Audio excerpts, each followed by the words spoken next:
Good morning, everyone. We are on page 8 in the note packet, and here we are going to start looking at the rational zeros theorem, which is going to bring us into kind of the crux of the chapter with this algebraic graph solving. So before we get into these P over Q values, I just want to go over a couple preliminary things.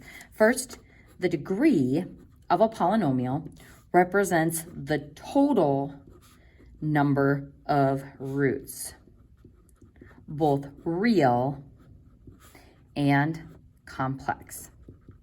Now, we had talked about this a little bit on page 4, where we said a polynomial of degree n has at most n zeros, but what we're going to find is that the amount of solutions is actually always equal to the degree. So when we look at this, it's like, oh, this has 2, this has 1, this has no real solutions. But when we include the complex solutions, the total of those will always be equal to the degree. So now when I look at this quadratic, this one has 2 real solutions. This one bounces at the x-intercept. So if I think of this as having these factors, which gives me x equals 2 twice, that technically has 2 solutions, even though the 2 solutions are the same. And with this one, it doesn't have any real x-intercepts, but it has 2 complex roots. So folks, this is very important for the algebraic side of things, is that the amount of solutions is always going to be equal to the degree when we consider both the real and the complex solutions. Now, as a side note, remember, complex roots include I, where real ones can include rationals, which are the integers and fractions, and then irrationals, which remember are the nasty square roots. So being able to classify the roots is going to help us figure out the relationship between the roots and the graph itself.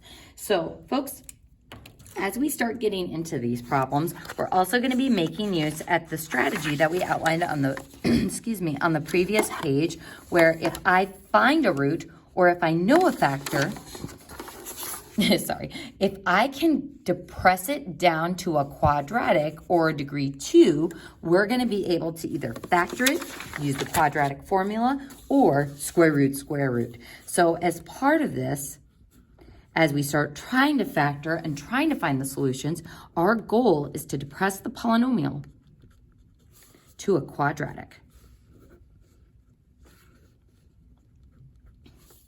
And if it's a quadratic, we're either going to be able to factor it,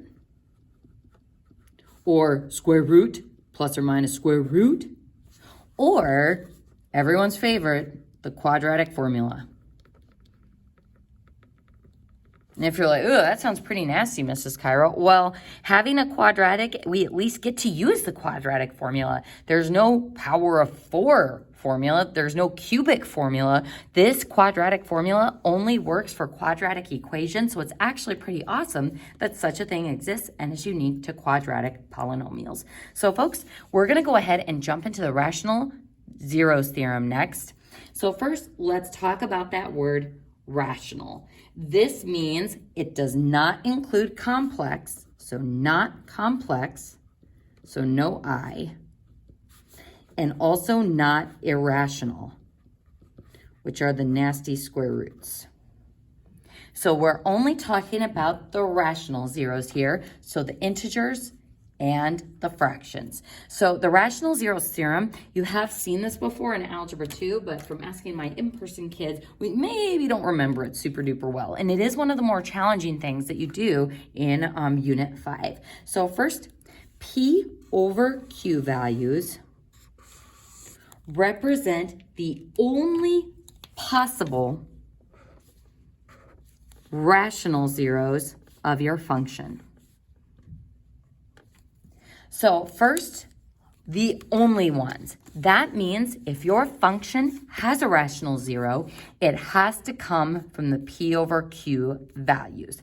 Now, possible means these are just potential rational zeros. It doesn't necessarily mean they have to be zeros. It's just if your function has a rational zero, it must come from this set of numbers. So folks, the P over Q values, or how we find these potential rational zeros. So I'm going to say that this is your potential rational zeros or rational roots. So our P over Q values, how we find those potential rational roots is we take the positive and negative versions of the factors of your constant term and the factors of our leading coefficient. So folks, I would put some stars by this because we're going to be using this concept throughout the rest of the chapter.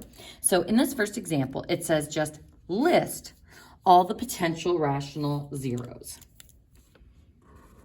for this function. So without a calculator, we are going to factor this polynomial by trying to find its roots and in turn finding its factors. I'm going to zoom out just a titch. There we go. So folks, let's start with finding our P over Q values, or our potential rational zeros. Your P values come from the factors of our constant term. So who's our constant term in this polynomial? The 2. So my P values are going to come from 2, and I'm going to include all the positive and negative factors of 2, which would be 1 and 2. So that plus or minus is important because technically that positive 2 has 4 different factors. It could be positive 1 and positive 2, or negative 1 and negative 2. Now, my Q values come from the factors of the leading coefficient. So our leading coefficient, making sure this is in standard form, our leading coefficient is 1. So my Q values will be plus and minus the coefficients, or the factors of that leading coefficient, so just 1. So these are my P values. These are my Q values.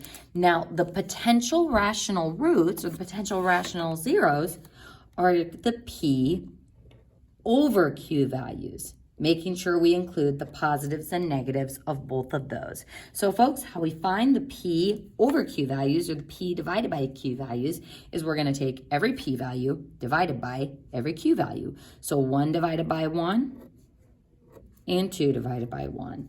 So these are the P over Q values, or the potential rational roots.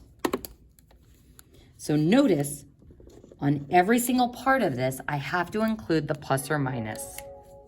And we'll resume in the next video.